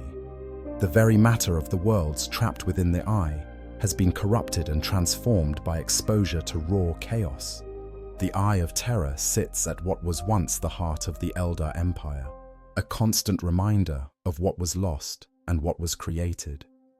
The Crone Worlds, the ancient homeworlds of the Eldar civilization, still exist within the Eye, but they have been transformed into Daemon worlds, realms where chaos holds absolute sway. All the beauty and achievement of millions of years of Eldar civilization has been twisted into nightmare. The Paradise worlds become hellscapes where physics and sanity break down. The Eye serves as a permanent gateway through which the forces of chaos can enter real space, without the need for complicated rituals or the thin barriers of naturally occurring warp rifts. It is from the Eye that the traitor legions emerged after the Horus heresy, finding sanctuary in a realm where time was meaningless and the energies of chaos ran strong. It is through the Eye that demon incursions regularly assault the material universe, pouring forth to corrupt and destroy. The Eye of Terror is perhaps the single greatest threat to the stability of real space in the galaxy, and it exists because the Eldar could not control themselves. The birth of Slaanesh also fundamentally altered the nature of the warp itself. The Imperium had been growing increasingly turbulent since the war in heaven, with the three Chaos gods, Khorne, Nurgle, and Tzeentch, already established as major powers. But Slaanesh's addition to their number completed a terrible symmetry. The four Chaos gods, each representing different aspects of sentient emotion and experience, now dominated the warp, making it an even more hostile and dangerous place than it had been before. For races that rely on warp travel, as humanity does, Slaanesh's presence makes navigation through the Imperium even more dangerous and unpredictable. The Prince of Pleasure does not discriminate in seeking souls to consume, and while Eldar souls remain its preferred prey, It will gladly take what it can get. Human psychers traveling through the warp must now contend with the attention of 4 major chaos entities, rather than 3, each one seeking to corrupt or consume them. The clearing of the warp storms that had isolated Terra during the Age of Strife was, ironically, one of the greatest gifts the Eldar ever gave to humanity, though it came at terrible cost to the Eldar themselves. The violence of Slaanesh's birth blew away the turbulence that had made warp travel impossible for thousands of years. Suddenly, the routes between stars were open again, allowing humanity to rebuild contact between its scattered colonies. This was the opportunity that the Emperor of Mankind had been waiting for. With the warp calmed, relatively speaking, and the Eldar Empire shattered, humanity had a window to claim the stars. The Emperor launched his great crusade, reuniting human worlds under the banner of the newborn Imperium. Had the Eldar Empire remained intact, this would never have been possible. The Eldar would have simply swept humanity aside whenever human expansion inconvenienced them. But with the Eldar reduced to scattered remnants, humanity faced no opposition that could halt their advance. The balance of power in the galaxy had fundamentally shifted. For millions of years, the Eldar had stood unchallenged at the top of the galactic hierarchy. Now that position was vacant, and humanity, with all its martial vigor and religious zeal, rushed to fill it. The Imperium of man that would dominate the galaxy in the 41st millennium exists in large part because the Eldar destroyed themselves, creating a power vacuum that humanity was positioned to exploit. For the surviving Eldar, the consequences of the fall are even more profound and personal. Every Craftworld Eldar, every Exodite, even every Drukhari lives in the shadow of Slaanesh. The curse they carry is both spiritual and practical. Spiritually, they must live with the knowledge that their race created the very god that now seeks to devour them. The shame and guilt of this are incalculable. The most beautiful and advanced civilization the galaxy had ever seen destroyed itself through its own actions, birthing a god of excess from its own corruption. Practically, the curse means that death is no longer a natural transition, but a doom to be avoided at all costs. The Craftworld Eldar have their spirit stones and infinity circuits, allowing them a kind of afterlife, but one that is limited and melancholy compared to the natural cycle they once enjoyed. They must be constantly vigilant in battle to recover the spirit stones of the fallen, knowing that any stone left behind means a soul consumed by she who thirsts. The path system that governs Craftworld Eldar life is both a defense mechanism and a prison. It allows them to harness their intense nature while maintaining discipline, but it also restricts them, forcing them into rigid roles and limiting their ability to respond flexibly to changing circumstances. An Eldar on the path of the warrior cannot simply decide to become an artist or a diplomat. They must complete their current path before beginning another. This inflexibility has cost the Craftworld Eldar dearly in conflicts where adaptability might have meant the difference between survival and extinction. The psychological burden is perhaps worst of all. Every Craftworld Eldar knows that they are the inheritors of failure, the descendants of a civilization that proved unworthy of its own power. They live with the constant fear that they might fall into the same patterns that destroyed their ancestors. Every strong emotion is suspect. Every passionate pursuit, potentially the first step down the road their civilization once traveled. They have survived by making themselves smaller, more limited, more constrained than their ancestors, and they know it. The Exodites carry their own burdens. By fleeing so early and so completely, they preserve themselves, but also cut themselves off from much of what made Eldar civilization great. They survive by accepting a primitive existence that their pre-fall ancestors would have found incomprehensible. They have maintained their freedom and their souls, but at the cost of almost everything their civilization once achieved. The Drukhari perhaps bear the heaviest curse of all. They must continue the very practices that birthed Slaanesh, making them necessary for survival rather than merely indulgent. They live in constant terror of Slaanesh's hunger, knowing that if they fail to feed on the suffering of others, they will wither and die, their souls claimed by she who thirsts. They have become predators by necessity, raiders and torturers who must inflict suffering to survive. The tragedy is that many of them have come to enjoy this existence, finding in cruelty and excess a meaning that eludes their more restrained cousins. The fall also created permanent enemies for the Eldar among the other races of the galaxy. Humanity views them with suspicion and often outright hostility, seeing them as Xenos who cannot be trusted. The fact that the Eldar often interfere in human affairs, manipulating events to suit their own purposes, does nothing to improve this relationship. The Eldar see it as self-defense. They are simply trying to ensure their own survival in a galaxy that has become far more hostile. But to humanity, it looks like arrogance and treachery. The Imperium has fought numerous wars against various Eldar factions over the 10,000 years since the Emperor's ascension to the Golden Throne.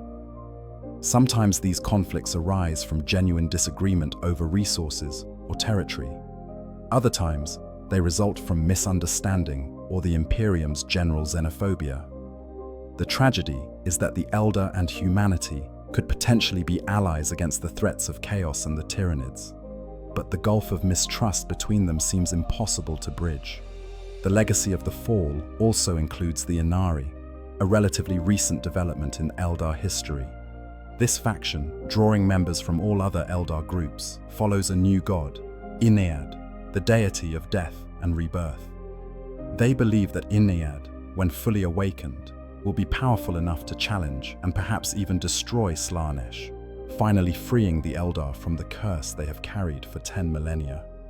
This represents the first real hope the Eldar have had since the Fall, a possibility that they might one day escape the shadow of their own failure.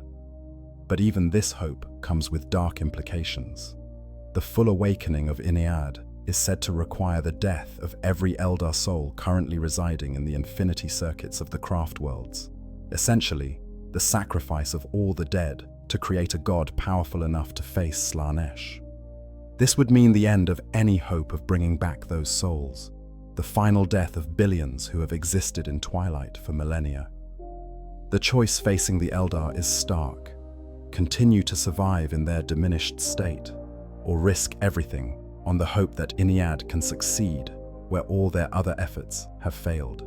Conclusion: the rise and fall of the Eldar Empire stands as one of the great cautionary tales of the Warhammer 40,000 universe, a warning about the dangers of power without wisdom, sophistication without purpose, and the pursuit of sensation without restraint. It is a tragedy in the classical sense, the story of beings who possessed everything they could want and lost it all through their own fatal flaws. We have traced the arc of this story from its beginning in the ashes of the war in heaven, when the Eldar were created as weapons by the Old Ones, through millions of years of unmatched glory when they stood as the undisputed masters of the galaxy, down into the depths of decadence and excess that would ultimately birth their doom, and finally to the catastrophic moment when Slaanesh was born and the Empire fell. It is a story that spans vast reaches of time and space, involving power and knowledge that modern races can barely comprehend. The golden age of the Eldar Empire represented perhaps the highest achievement of any civilization in galactic history. They mastered the warp without being corrupted by it. They created technology that seemed more like magic than science. They built worlds of stunning beauty and lived lives of unparalleled sophistication. For millions of years, they demonstrated what was possible when a gifted race had unlimited time and resources to develop their potential. Their achievements in art, science, philosophy, and engineering have never been matched. But that very success contained the seeds of their destruction. The Eldar solved all the fundamental problems of existence: scarcity, mortality, the need for labor. And in solving these problems, they removed the constraints that gave life meaning. Without challenges to face or genuine risks to manage, they turned inward, seeking meaning in sensation itself. Their intense capacity for emotion, the very gift that had made them so powerful, became an addiction that eventually consumed them. The pleasure cults that arose in response to this existential ennui seemed harmless at first, but the Eldar's need for ever greater intensity, combined with their dismissal of the dangers lurking in the warp, created a feedback loop that could only end in disaster. What began as innocent exploration of experience became an obsession with excess that knew no boundaries. The Eldar descended into depravity, creating a god in their own image from the accumulated psychic energy of their corruption. When Slaanesh was finally born, the retribution was swift and absolute. Trillions died in an instant, their souls consumed by the entity they had unwittingly created. The heart of their empire was torn away, leaving behind the Eye of Terror as a permanent scar on reality. The survivors were scattered, forced to develop new ways of life that would protect them from the god that hungered eternally for their souls. The mighty Eldar Empire, which had seemed eternal in its dominance, was reduced to a handful of refugees clinging to survival. The consequences of the fall continue to shape the galaxy in the 41st millennium.